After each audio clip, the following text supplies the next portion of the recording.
Salam, dear brothers and sisters. Let us start the session with a prayer.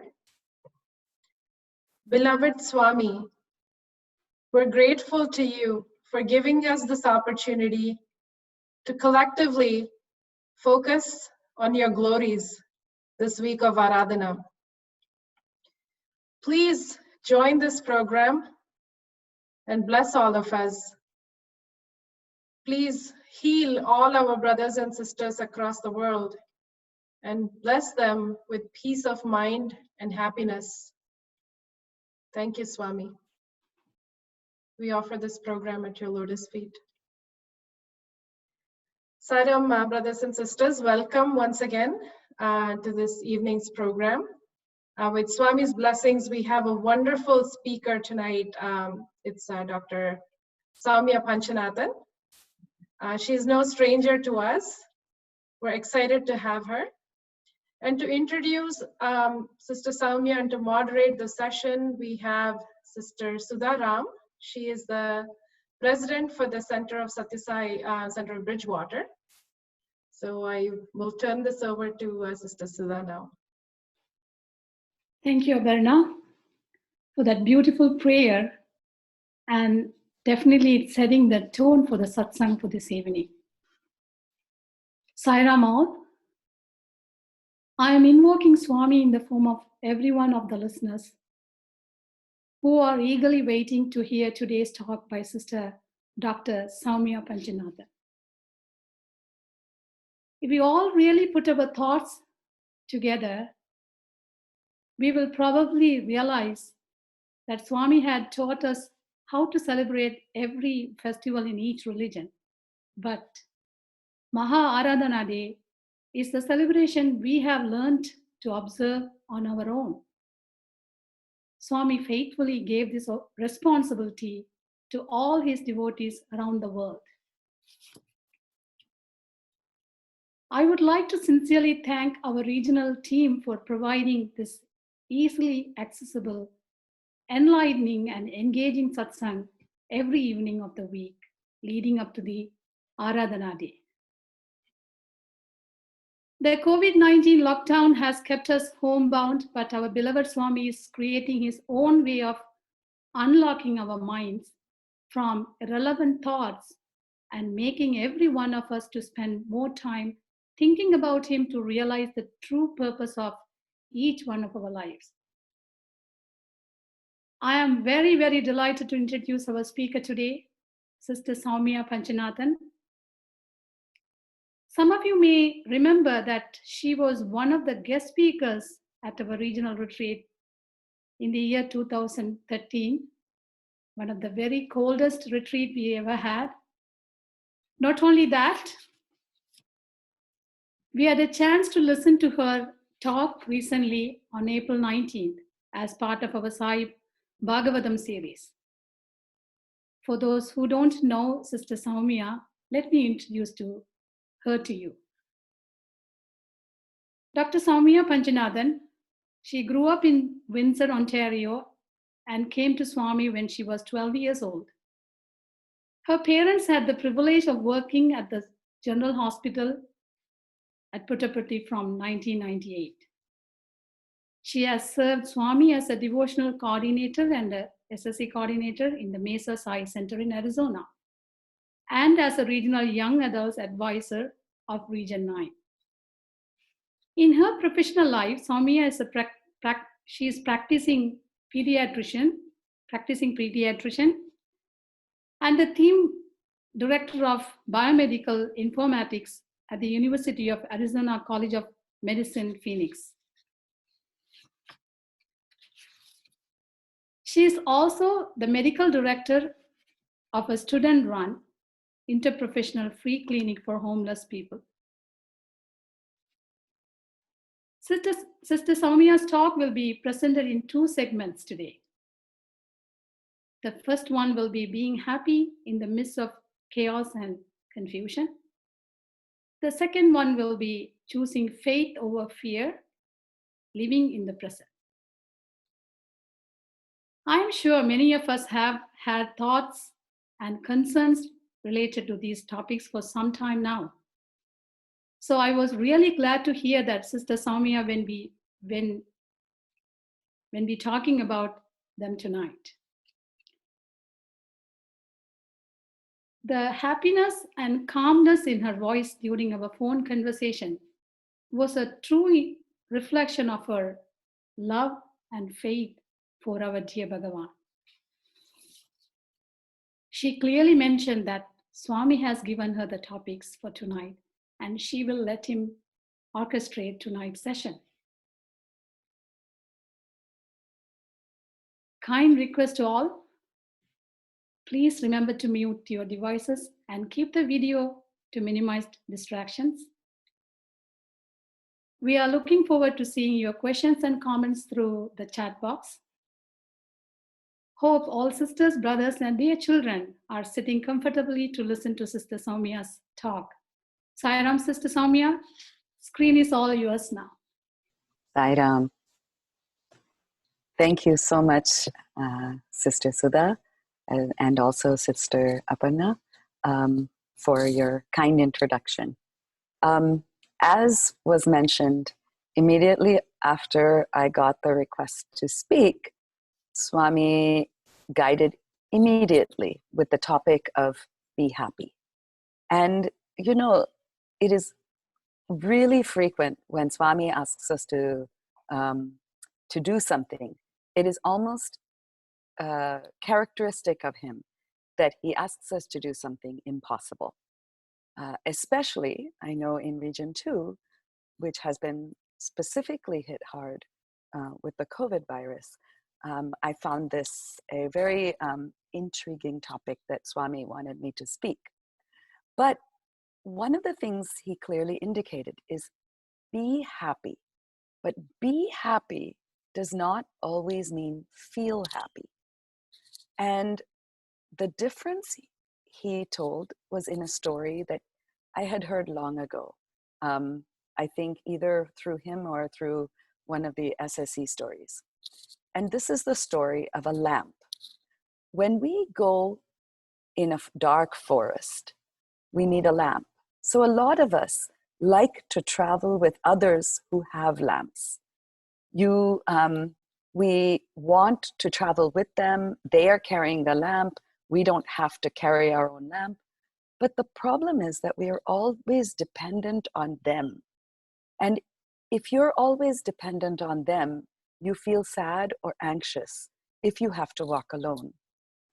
So if the way to be able to walk courageously through a forest is to have a light of your own, and if you always have a light for yourself, you can not only walk courageously and peacefully across the forest, but you will also be able to carry the light for others. So when he says be happy, it means carry your own light and share it with those walking with you. But he wanted to clarify that it doesn't mean you will never have to walk through a dark forest.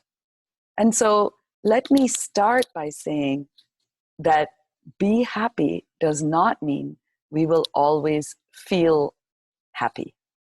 So let me give you a few situations in which he makes us feel unhappy or he allows us to feel unhappy. Many of you would have heard last week's Sai Bhagavatam talk. Even if you haven't, it is not completely relevant. But at that time, I gave you the second half of my medical school story.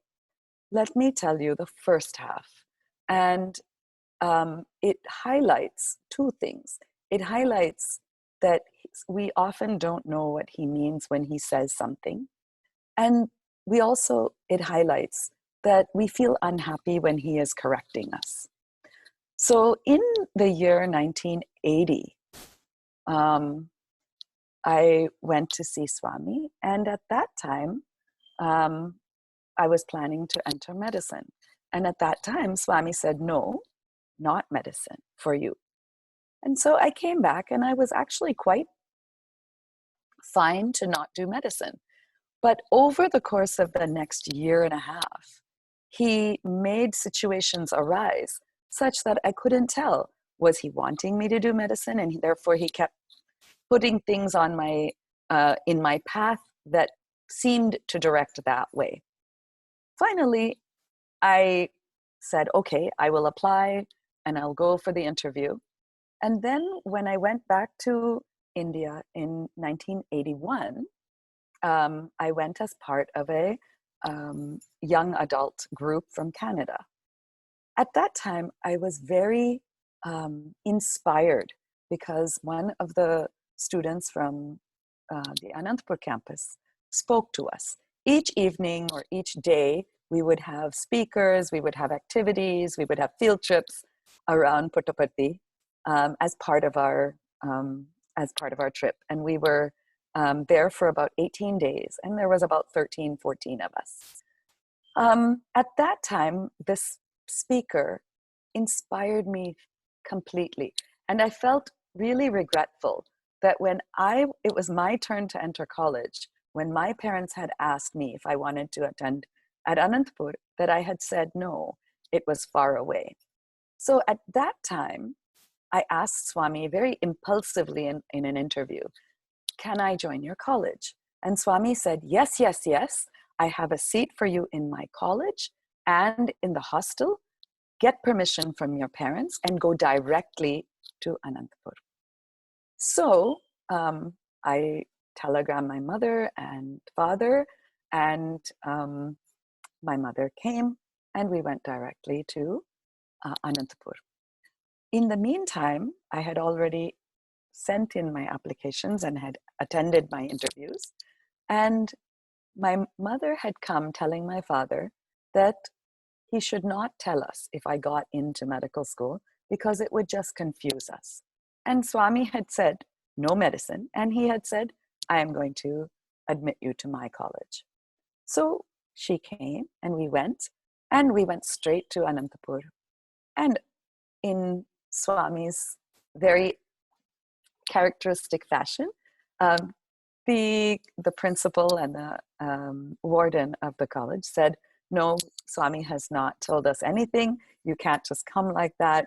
You have to wait. And we had brought all my paperwork because we had known what that was about. And so she said, go back to Puttaparthi and wait. And if Swami tells us that she is to be admitted, we will. But school has already started and we cannot admit just like that. So we went back to Puttaparthi, and the whole time then it was admission. And finally, it was time for my mother to return back to Canada, and nothing had happened. So in my hand, I had, in the meantime, my father had sent word that I had got admission to a few medical schools, and he had told me no medicine. At the same time, he had told me I had admission to Anantapur, but there wasn't admission. And so I went to Kasturi uncle and I said, I'm so confused. What should I do? And he, instead of answering the question, he gave me a book. And in that book was a quote: what comes to you is yours. What you chase after is not yours. And so I said, okay, well, maybe it means that Swami wants for me to go back and join medical school. And so I joined medical school. 3 years later, when I was during a elective period in my 4th year, I went to see Swami during Diwali. And at that time, Swami gave us interviews. And at that interview time, he called us in and he scolded my family. He scolded us one at a time. And when he came to me, he pointed to me and told my parents, she's not behaving properly. So my parents were a little bit dumbfounded, and they started to answer. He said, no, you are only in Canada.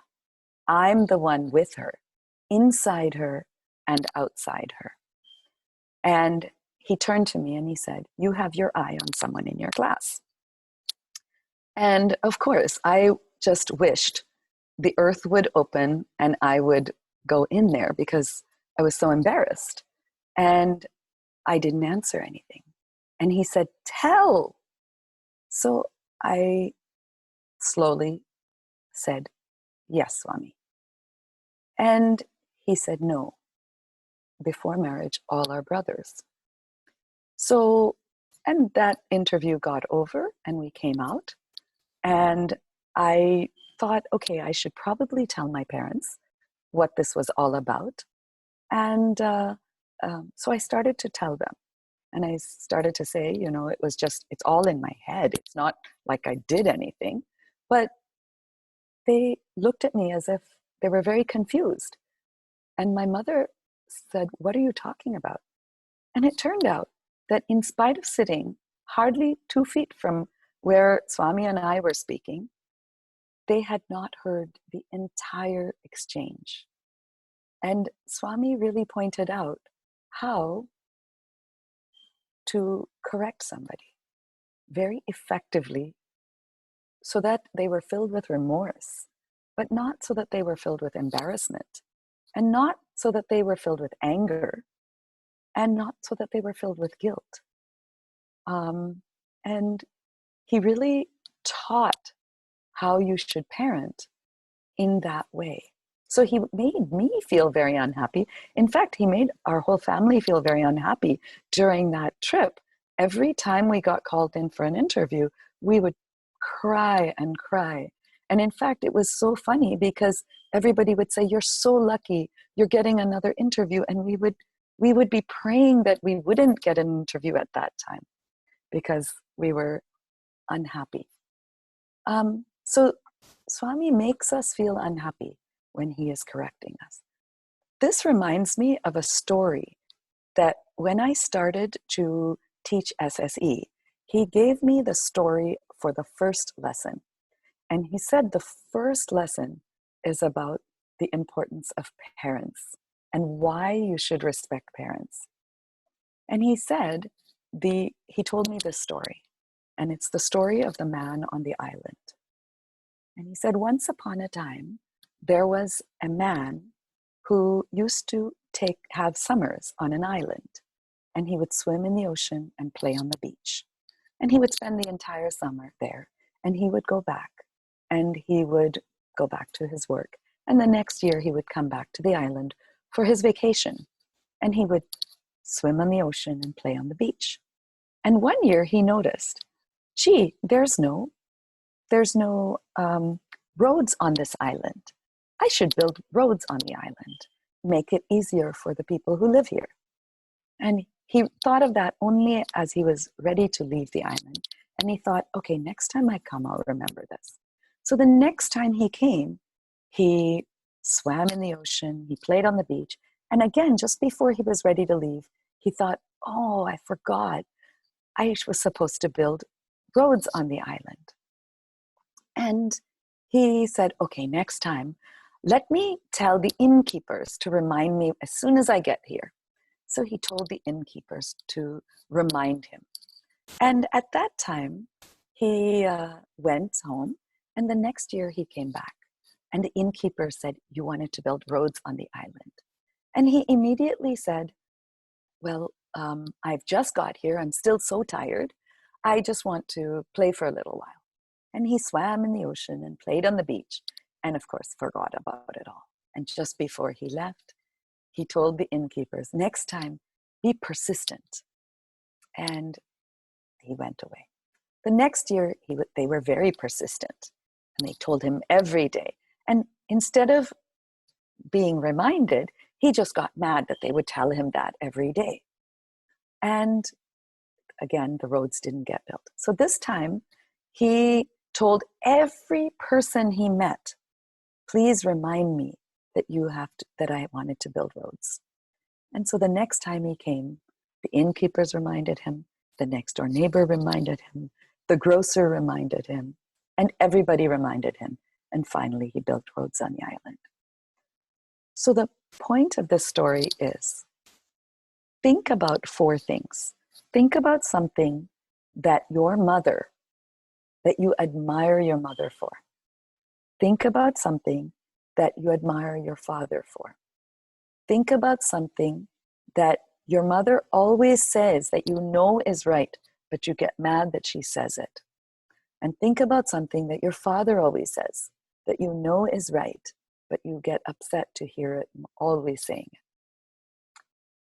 If you think about these 4 things, you will know what you asked your innkeepers to remind you of in this life. We often look back on our lives and think, oh, I should have done this. I could have done that. But if we have great respect for our parents and really understand their role, their spiritual role in our lives, we may build our roads quicker in our life.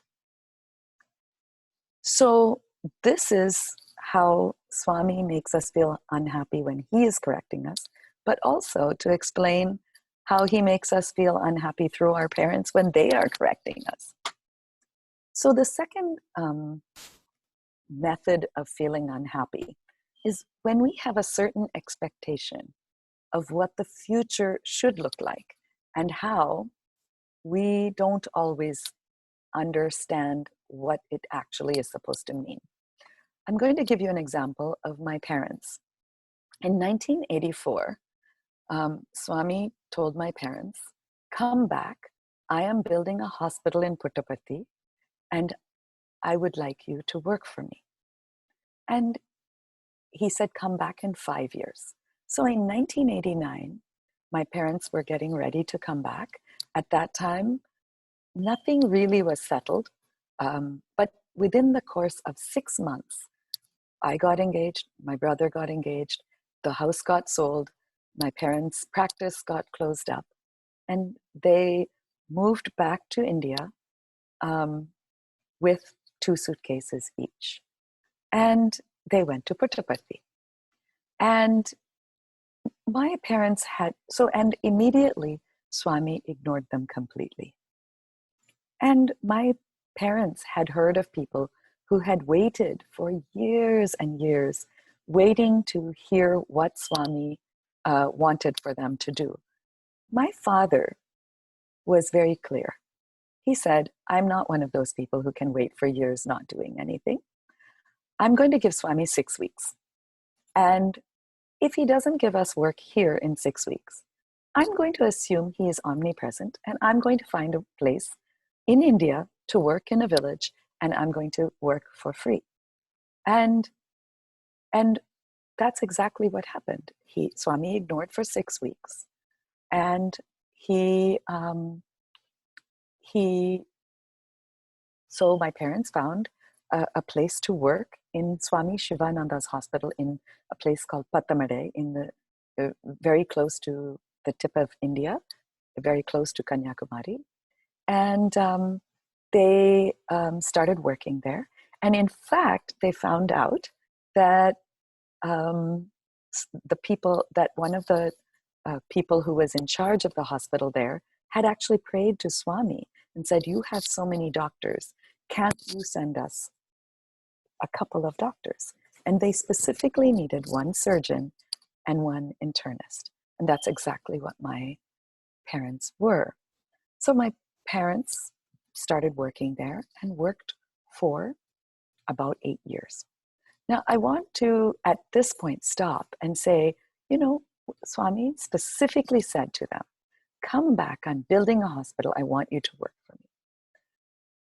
And he specifically gave the timeline, come back in 5 years, I am building a hospital. I want you to work for me. Now, so they took it to mean, come back and in 5 years, I will have you work in my hospital. The problem is his punctuation and ours didn't really match. He said, come back in 5 years, period. And then he said, I am building a hospital and I want you to work for me. And, many times in our way of trying to understand what he says, we do not understand everything he says or he means until it has already happened. I want to describe a story of when my husband, Panch, had his first interview with Swami. He had gone and Swami had called him for interview. My parents were already working in Puttaparthi by that time, and I'll get into the story of how that happened in a few minutes. But Swami asked him at the end of this, when are you going? And he said, I'm going this evening. When are you leaving? I'm leaving this evening. And Swami said, tomorrow? And he said, no, this evening, Swami.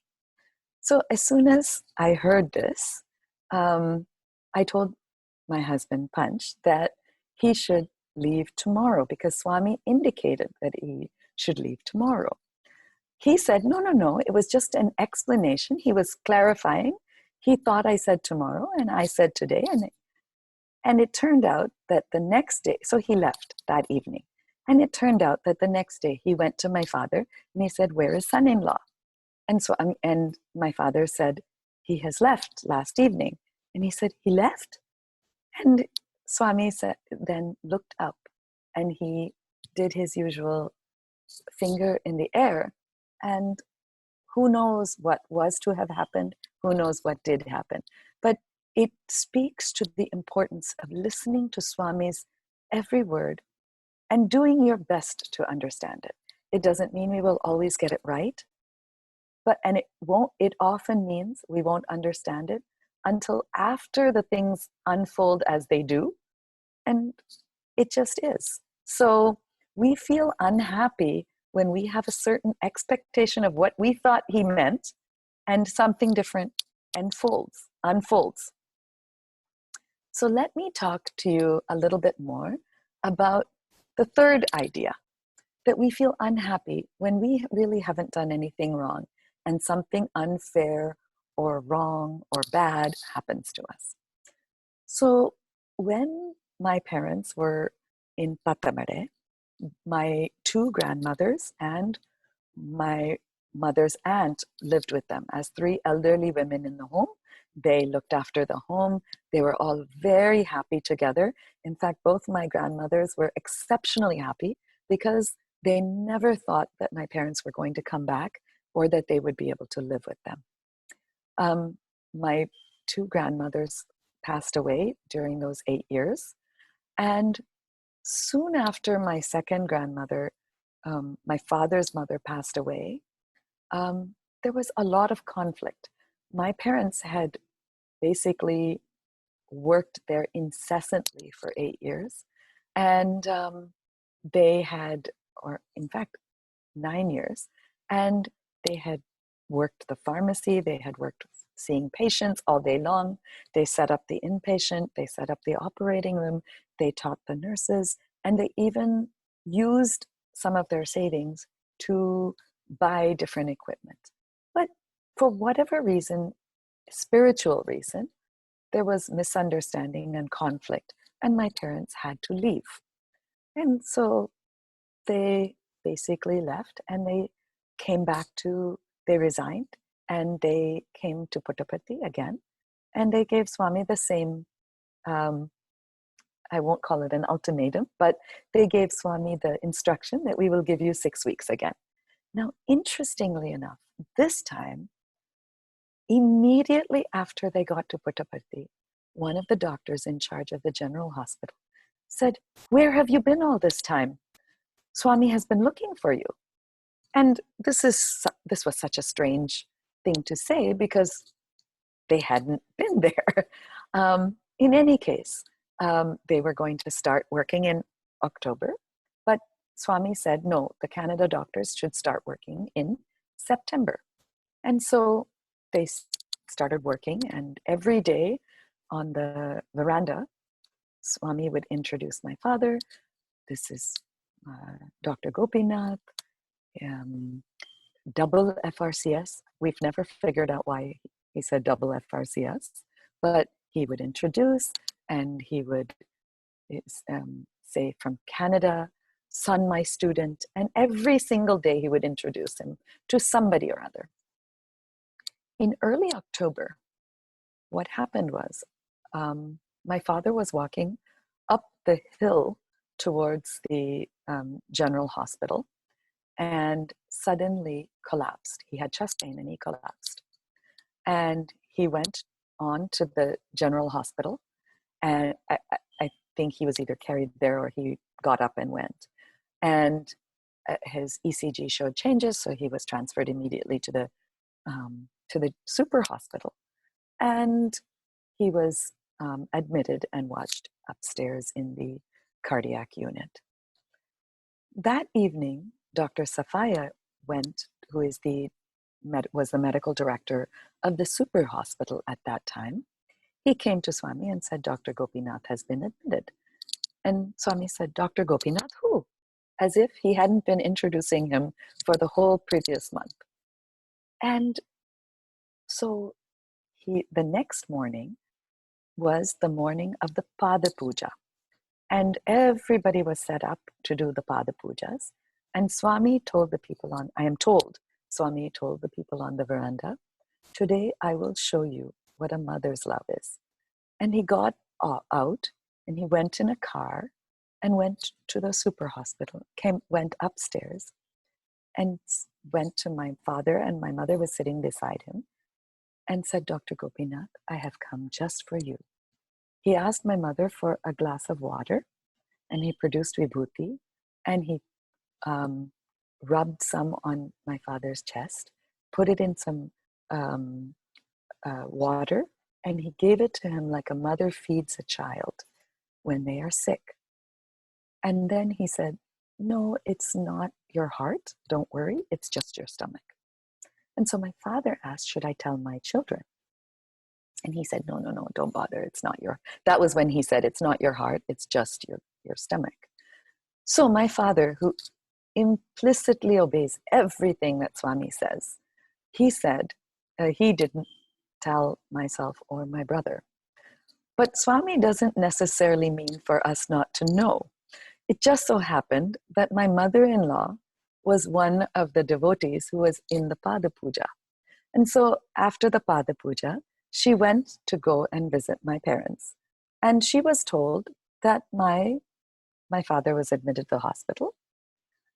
And so immediately we got a call and we found out that my father was admitted and so on. Now, looking back on this change from Pattamare to Puttaparthi, had this happened when they were still in Pattamare, they were the only two doctors who were resident there. There would have been nobody else to look after my father than my mother. And there would have been nobody else to support my mother emotionally, because other than the other people who were in the hospital, by forcibly moving my parents to Puttaparthi, they had other doctors to look after my dad. They had friends and family to look after my mom emotionally. And they had the physical presence of Swami as their biggest strength. And so a lot of times we really don't know what is good for us and what is bad for us. What looked like it was bad ended up being good. And so, there's an old story that we often use in SSE about the man who a horse comes running. He has a farm and a horse comes, and it's a wild horse that comes. And his neighbors all say, oh, what a good good thing to happen? He said, possibly.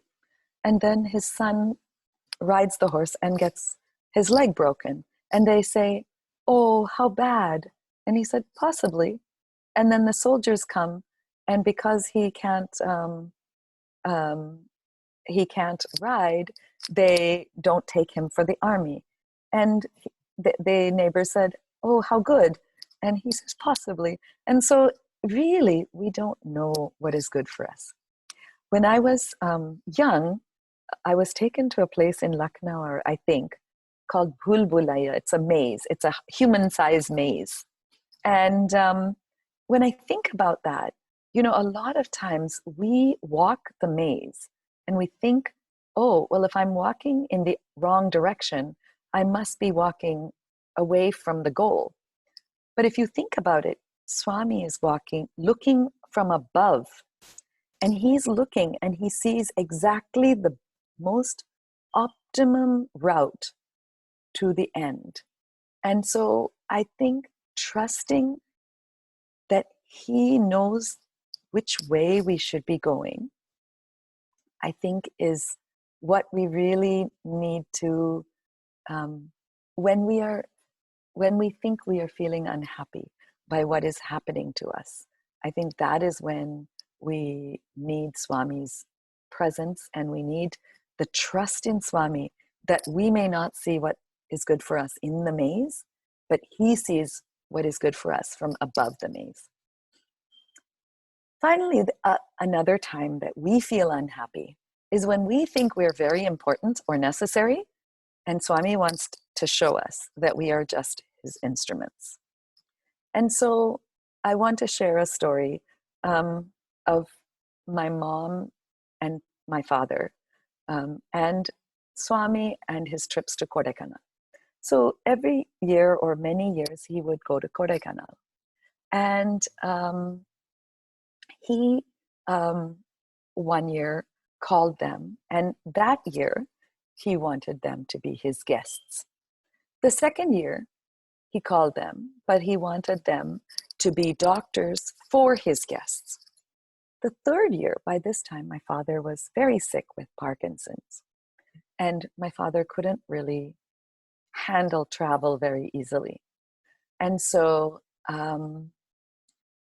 my mother was really praying, Swami, this year, please don't call us. Please don't call us. Which in retrospect is a very funny prayer. But and so he called them in for an interview and he said, come to Kodaikanal with me. And so my parents accept what he says. And so they pack and everything. And they had the instruction that they should go to the bus at a certain time. And then the bus will take them to the airport. And the plane will take them to Madurai.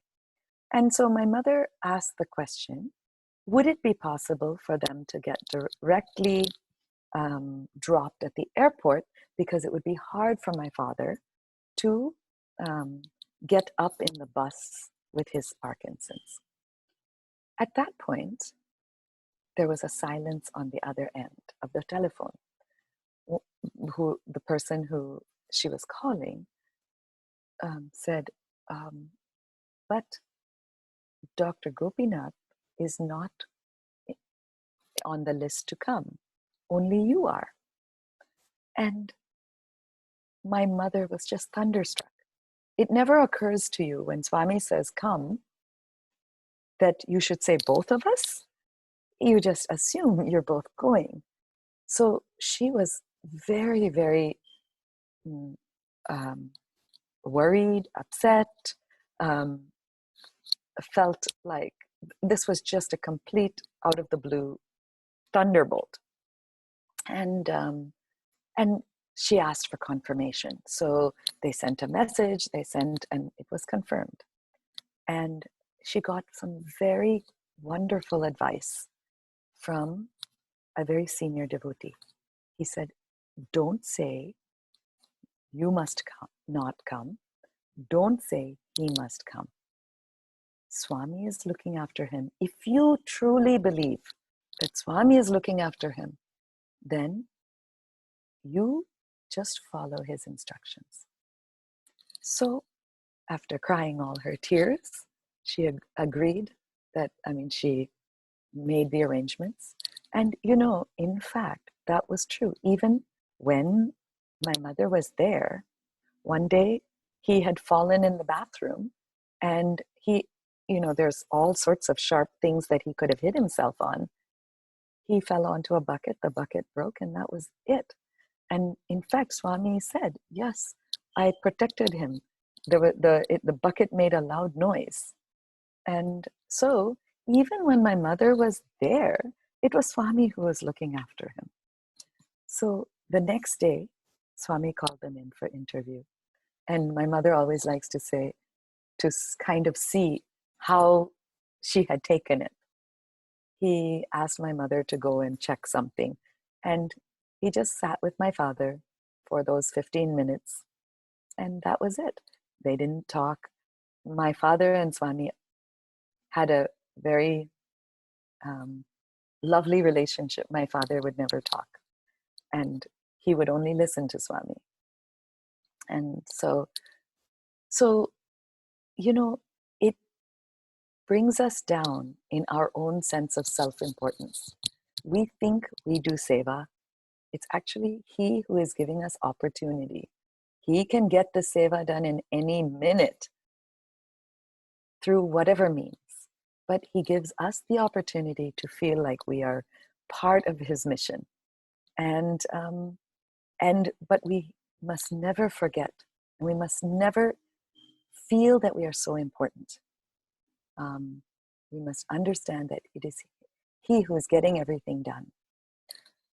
So at this point, before I go to the second part, I will ask for any questions. I think Sister Sudha was going to use this opportunity to ask a few questions, and then we can I can ask her, answer one or two, and then get back to the talk.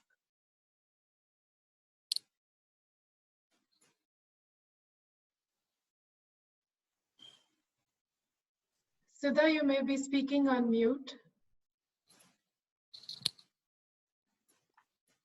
Sorry about that.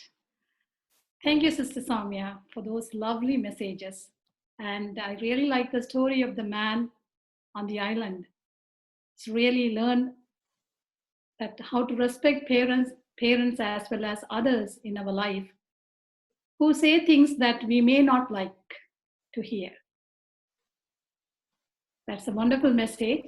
And I have, before you go to the next segment, I have a question.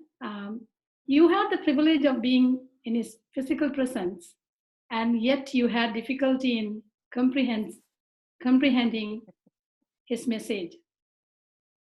In the current days, there are many Sai devotees who are children or young adults or older who have never seen Swami in physical form and have been fortunate to receive his messages through dreams and visions. For all devotees who have never seen him in his physical form, what advice do you have for them to keep alive their faith in him? And how do they understand his messages?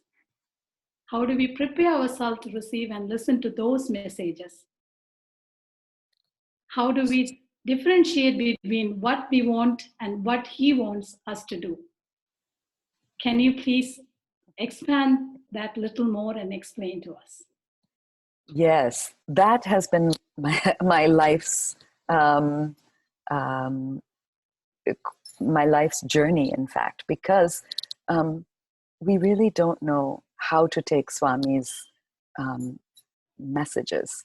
I think in terms of how do we prepare ourselves to receive his messages, I think doing sadhana and silence, sitting silently and practicing silence for short periods of time in the day is, I think, one of the best ways, because it will help to distinguish the voice of Swami from the voice of our mind.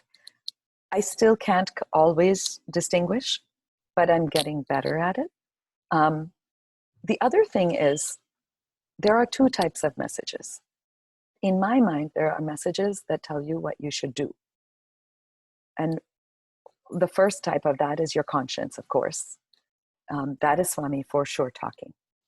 But also, sometimes Swami tells you to do something that seems really confusing. And if you really believe that that is Swami's instruction, then you follow it. Now, that doesn't mean that everybody else in your sphere has to believe it as well. So just because you should do something does not mean other people should do whatever it is that you think they should do based on that. But messages about what will happen, I don't do anything, because it may not. I may not be understanding. And it's hard enough to understand his message, even physically, as you saw. And always ask Swami a question and then open your mind to the answer. The answer may come in a book you're reading. It doesn't even have to be a spiritual book.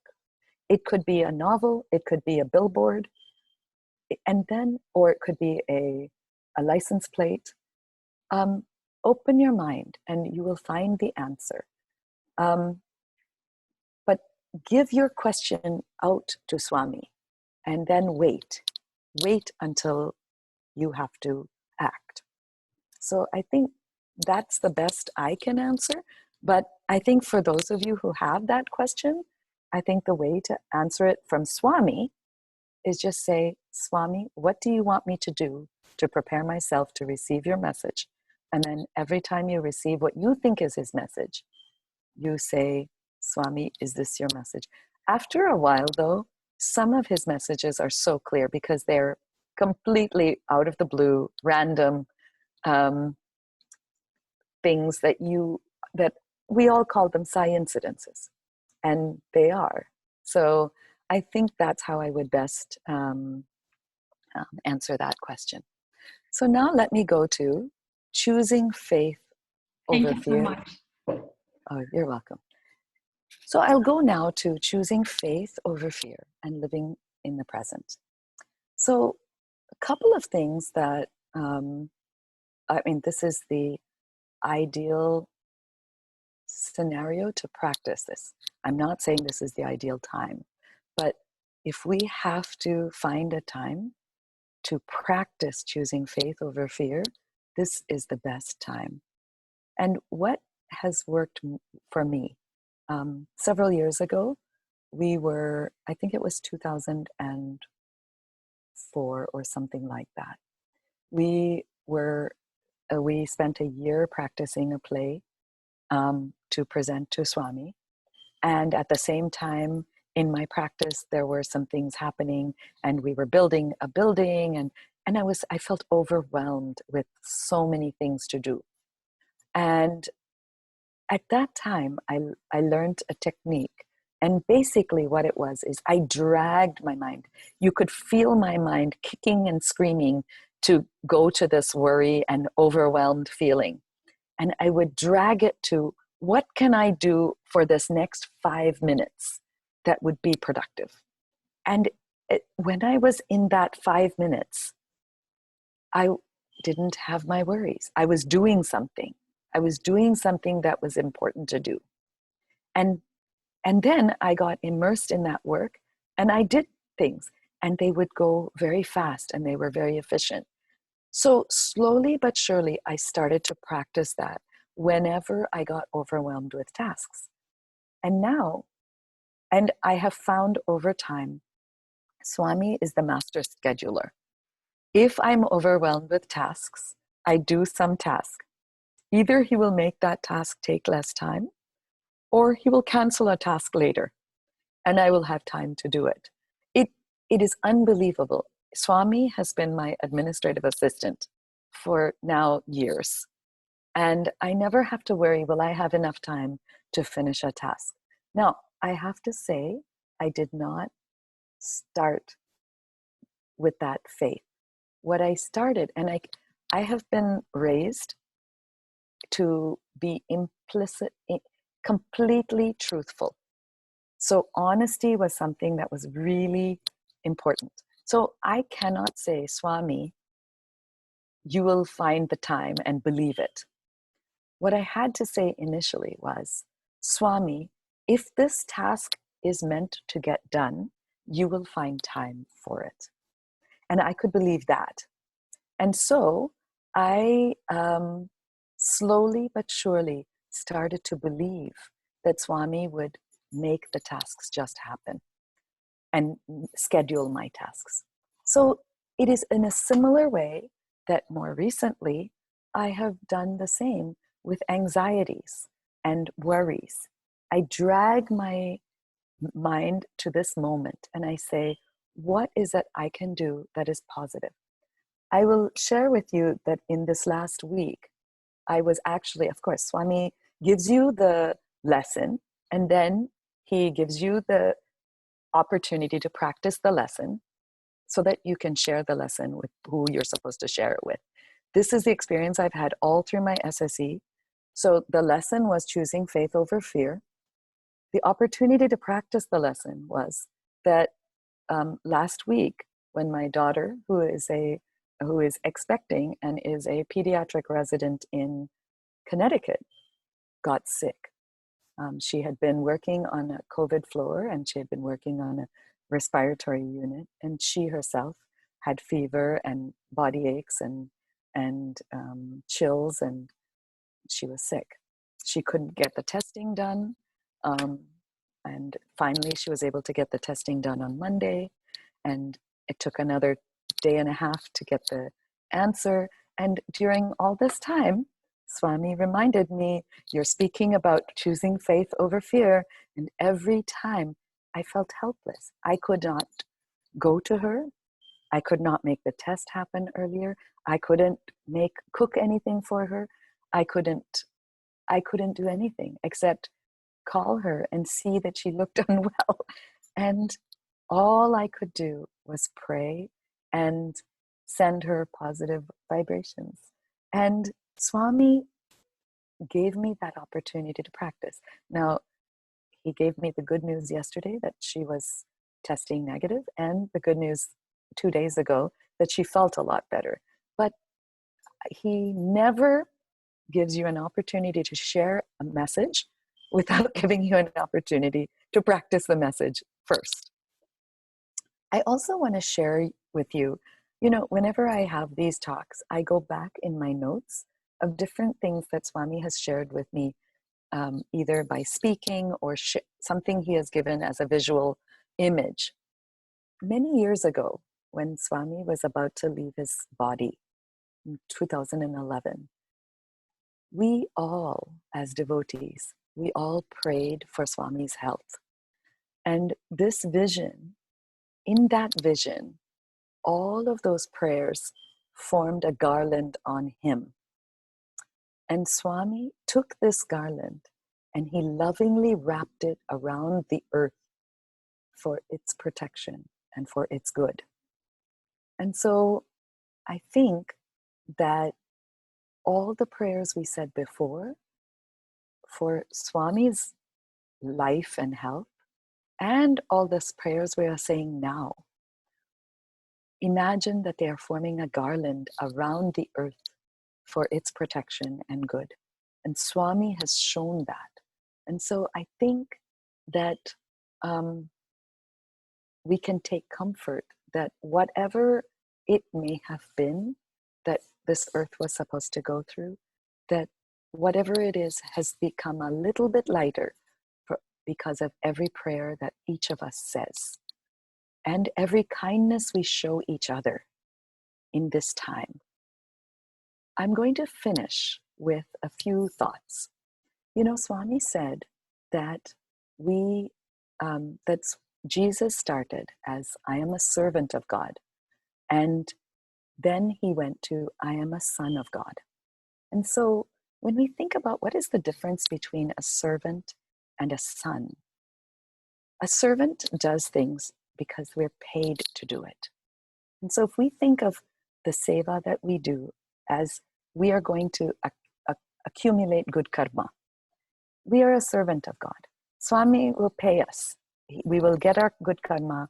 But when we are the son of God, we do it not for pay, but for love. And we do it because we want to participate in his mission. We want to grow up. We've been children for a long time. We have asked Swami for this and that. But now we can grow up and we can be part of his mission and work with him in it. We can be his children in his mission. And so we now are faced with a choice.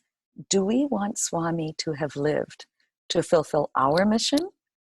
You know, good job, children, doing well, wealth, health, whatever. Or do we want to fulfill Swami's mission, which is to have each of us be a light for every other person in this world? You know, when we ask for a good boss, maybe Swami wants to put us with a boss who needs a lot of love. When we want other things, a good milieu to become spiritual in, maybe he wants us to be a light in a place which isn't conducive. So I feel like we can no longer be children. We have to grow up in Swami's mission and participate in his mission. And so I'm going to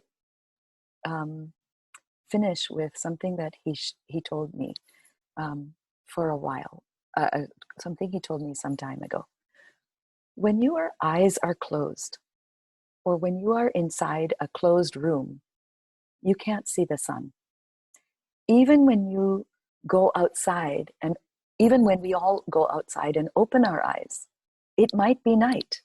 We may have to wait until daytime to see the sun. But throughout, it was always there. And so also, God is always there. Sometimes our eyes are closed. Sometimes we are caught within the walls of our mind. And sometimes we just have to wait until the right time to see him. Saida.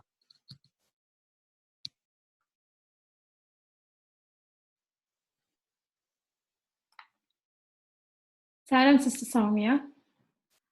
That was a wonderful experiences and stories that which you had in your lifetime, and it's going to be for your lifetime. It's under these current difficult times, as we are struggling with fears and anxiety. And I have a question here. I just want to ask you, what is the right way to pray in tough situations like this? How to stay positive? You know, one thing many years ago, Swami, again, in one of these kind of moments where I could hear his voice, he actually told me that both joy and grief are pure emotions. So we must never feel that grief is wrong. Anxiety and fear are anticipating that we might feel grief or we might feel unhappy. And I think that's the difference. So I think the way to stay positive is just to drag our mind and to practice that. It doesn't mean that we will always be successful. I myself have not been completely successful this past week. I just had an opportunity to practice it. And it doesn't mean that the outcome will always be right or good in our mind, in our eyes. It just means we have an opportunity to be as positive as we can. And I think the way to be as positive as we can is to help another person. When you reach out to another person, no matter what your anxiety is, you're so focused on helping that person, you forget your anxiety for at least 10 seconds. And so I think when we cannot reach out to God and get ourselves settled, reach out to another person to make their life a little bit lighter and their life a little bit happier. and their life a little bit less anxious. Maybe you take food for somebody who needs it. Leave it on the doorstep, of course, in this time of social distancing. Or maybe you write a letter to somebody. Or maybe you Zoom with somebody who you haven't talked to in a while, who might be lonely. One of the really sad things about this time is there's so many people who are extremely lonely. And so reaching out to them and making their loneliness a little bit less, I think will enable us to get out of our own mind for just a few minutes each day. And so that's the only thing I can suggest. But the best way, as I can say, is just to ask Swami what we can do. And he gives us plenty of opportunities. You ask the question, what opportunity can I have to make somebody happy? He will bring it to your doorstep. Saida. One of the biggest challenges to deal with, even more than us going through a difficult time, is to provide strength and reassurance to someone else close to us who is having a difficult time. How do you provide them support when they may not have the same faith in Swami or God as we do? See, I think right now we are talking about like people who believe in Swami or believe correct. in God. It's easy to Yes. make the connection because Correct. already the connection is already there. But the person who don't believe in God or Swami. So the thing is, this is where we have to be the representative of Swami. We have to share our love. It has nothing to do with, we have to share our love, our care, our compassion. You know, one of the things that inspires me the most is the letter that Swami wrote to Charles Penn, where he speaks about your mission has begun. And he talks about how this next part of our mission is to be done in perfect silence. He doesn't want us to necessarily talk about Swami. He doesn't necessarily want us to make people feel like they have to have faith. He just wants us to show love to everybody around us. And by recognizing ourselves that we are merely acting as conduits for Swami's love, but it doesn't matter whether the other person is experiencing it as our love or as Swami's love. It is love. And so I think whether it's somebody who believes in God or believes in Swami or doesn't, it's irrelevant.